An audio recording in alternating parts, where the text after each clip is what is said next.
Ah, les départs de road trip. Ce moment où tu dois caser des tonnes de matos dans une valise déjà bien remplie et où un simple petit oubli peut avoir de grandes conséquences. Aujourd'hui, c'est le jour J. Pour la 3e fois, je pars en road trip en collaboration avec Orange qui, comme d'habitude, me propose d'aller capturer les plus beaux lieux 4G du territoire. Et cette fois-ci, on va dans le sud-ouest au départ de Bordeaux.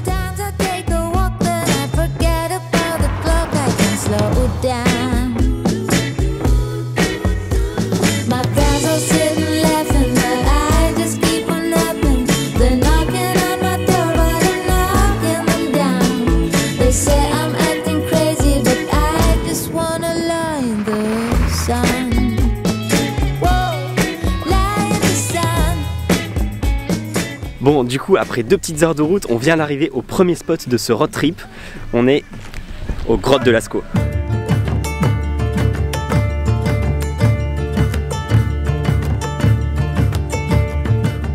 Pour la petite histoire, la grotte a été découverte par hasard en 1940 en pleine Seconde Guerre mondiale et c'est toujours aujourd'hui l'une des plus belles œuvres d'art pariétal du monde. Donc si vous passez dans le coin, je vous recommande vraiment d'y aller. De notre côté, après ce saut de 20 000 ans dans le passé, il était temps de reprendre la route vers le sud.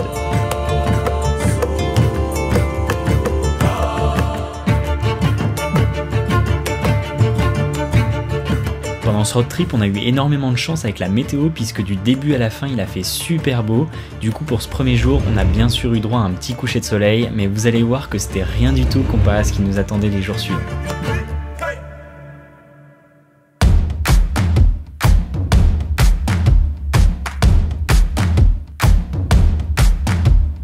Deuxième jour de road trip, là on est sur la route de Nîmes.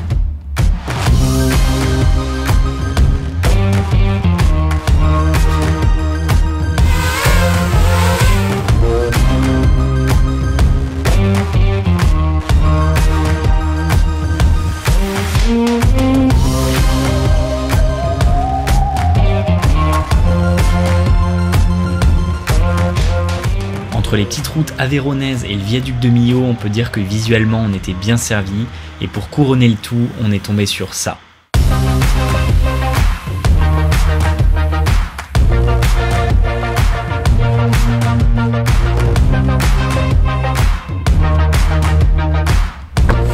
On vient d'arriver à un nouveau lieu 4G de ce road trip, on est au pont du Gard, le soleil se couche dans 10 minutes, donc avec Thomas là on va se dépêcher pour pouvoir prendre des plans au coucher de soleil.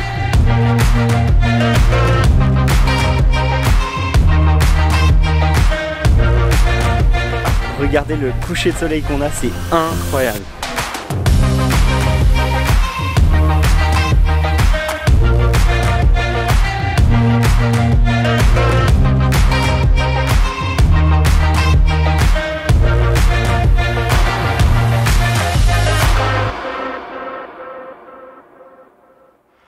Le lendemain matin, le réveil a un peu piqué puisqu'on est retourné au pont du Gard pour le lever de soleil et comme la veille, on était complètement seul sur le lieu qui d'habitude est ultra touristique.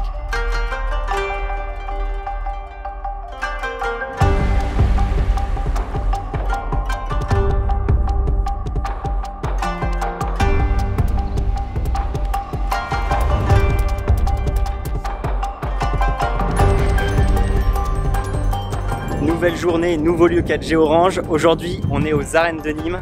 On est au milieu. Je pensais pas qu'on pourrait rentrer dedans.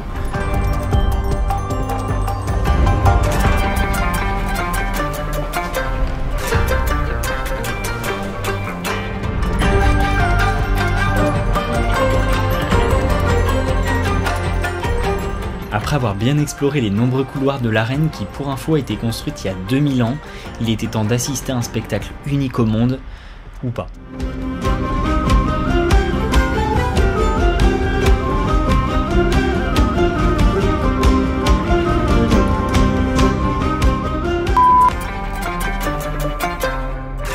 On goûte la spécialité locale, l'Aligo. Et Thomas, sa spécialité locale, c'est le cheeseburger frites. Tu me frites.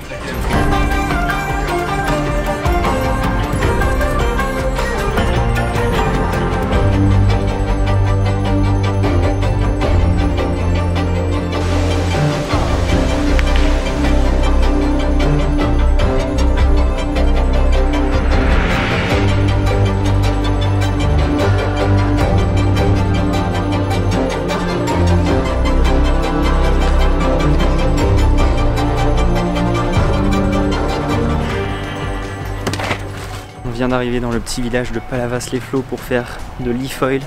Il fait super froid. Je pense que la rentrée dans l'eau va être super compliquée.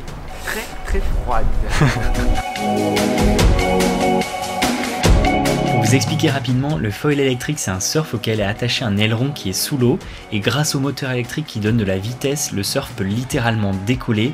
Notre super monitrice Doris était là pour nous apprendre et pour être honnête, au début c'était clairement pas aussi simple que ça en a l'air.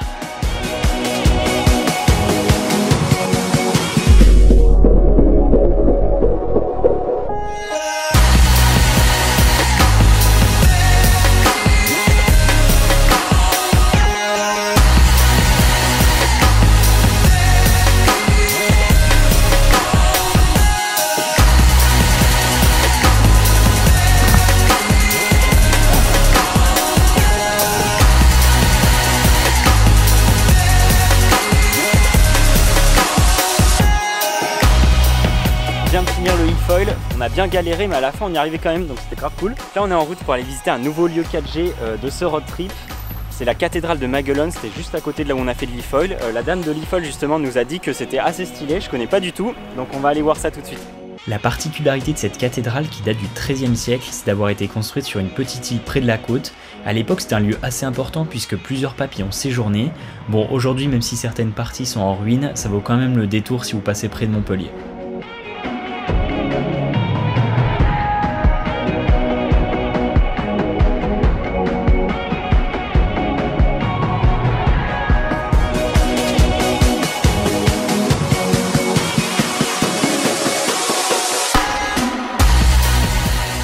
Après ce petit moment culturel, notre objectif était de trouver un super endroit pour le coucher de soleil, mais pour la première fois du voyage c'était un échec. On est arrivé un peu tard pour le voir, mais on s'est surtout retrouvé coincé au milieu d'une forêt de ronces, c'était sympa. Aïe. Aïe. Ah. Aïe. Ah. Salut à tous, alors bienvenue pour mon nouveau vlog. Le lendemain, on s'est dirigé vers les Pyrénées en passant par la cité de Carcassonne et en à peine 1 heure, on pouvait déjà apercevoir les premières montagnes avec leurs couleurs d'automne. Donc là, il y a nos potes, il y a les petits loups. Coucou! Les Pyrénées étaient la dernière étape du voyage et sûrement la plus marquante. On était au milieu des montagnes, complètement seul au monde.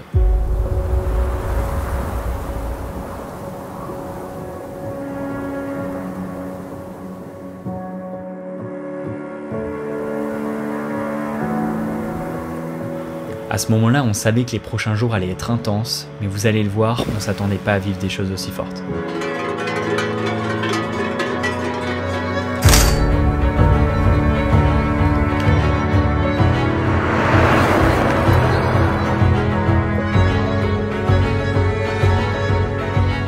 L'objectif final de ce road trip était de monter au sommet du pic du Midi à pied, mais pour tâter le terrain, on a décidé de se faire une petite rando vers un spot très connu des Pyrénées, le lac d'Eau. On est en pleine rando pour aller au lac d'Eau. C'est une petite rando pour nous préparer pour l'énorme rando qui nous attend demain.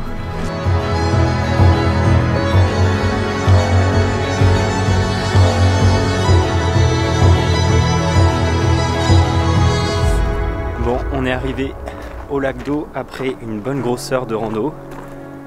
Les couleurs des arbres autour, magnifiques.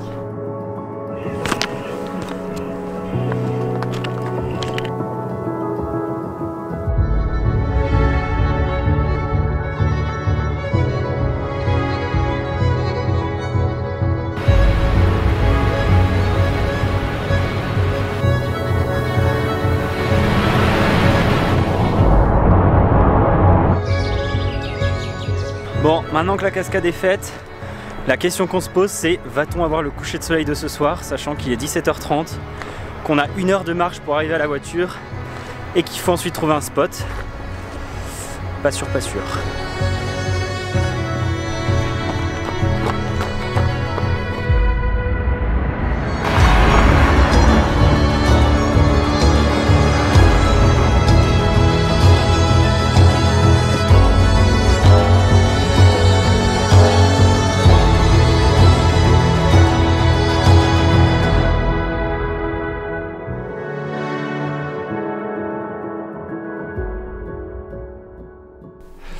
Bon, le grand jour est arrivé. Aujourd'hui on fait le dernier lieu 4G orange de ce road trip. Et celui-là faut le mériter, c'est le pic du Midi et on le fait complètement à pied. Il y en a pour au moins 5 heures de rando, je suis super essoufflé. Et pour cette ascension, je suis pas tout seul puisque je suis accompagné par Vanessa. Il faut que je vous la présente. Vanessa, c'est une traileuse professionnelle passionnée de sommet. Cette année, elle a battu un record du monde pour avoir monté et descendu le Kilimandjaro en seulement 11 h et 33 minutes. Et elle compte pas s'en arrêter là puisqu'elle s'entraîne déjà pour son prochain défi, aller au Népal pour gravir le Manaslu qui culmine à 8163 mètres d'altitude et tout ça sans oxygène. Bref, c'est une personne impressionnante et c'était génial de faire cette rando avec elle. On va tout là-haut.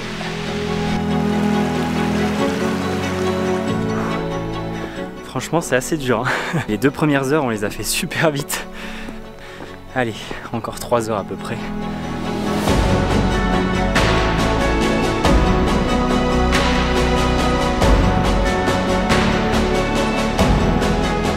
Et la bonne nouvelle, c'est qu'on commence à apercevoir le sommet.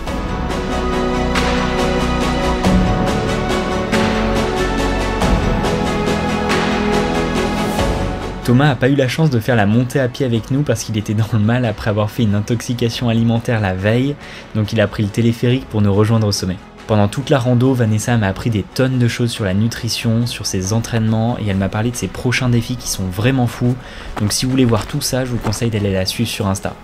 Bon, après 1400 mètres de dénivelé positif, on a enfin atteint le sommet et tant mieux parce que j'en pouvais vraiment plus. Bon. Après un peu plus de 4 heures finalement, parce qu'on est allé assez vite, on est arrivé au sommet du pic du Midi. L'antenne est juste là. Monter au sommet c'est bien, mais y dormir c'est encore mieux. On a eu la chance de pouvoir avoir chacun une chambre pour passer la nuit et je peux vous dire qu'après l'effort de la journée, ça faisait du bien psychologiquement. Et donc maintenant la question que je me pose, la difficulté du Kilimandjaro, quand tu l'as fait, sur 10, c'était quoi la difficulté ? Je l'ai fait plusieurs fois, donc je dirais le maxi ça a été 8 sur 10. Et là, pour la rando qu'on vient de faire, c'était quoi la difficulté? Parce que moi, c'était 8 ou 9 sur 10. Hein. Moi, je dirais 0,2. Oh non.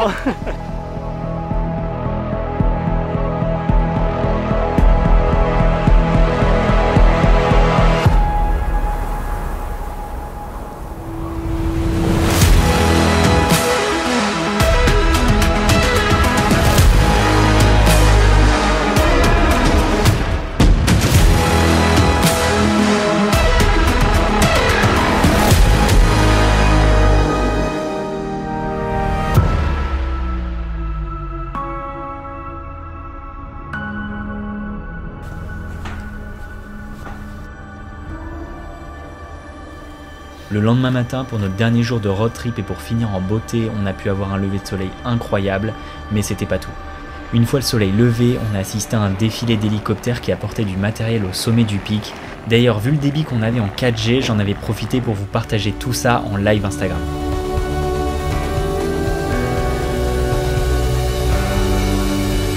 Il était ensuite temps de redescendre du pic et de dire au revoir à Vanessa parce que contrairement à nous qui comptions prendre le téléphérique, elle s'est fait la descente en courant comme elle a l'habitude de le faire.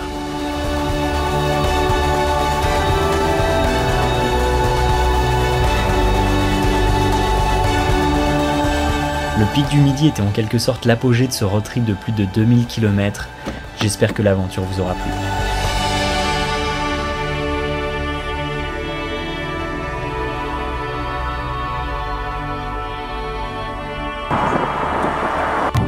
What? Il y a un cheval. On aura tout vu. C'est un vrai? Bah oui, c'est un vrai. Bientôt des cochons.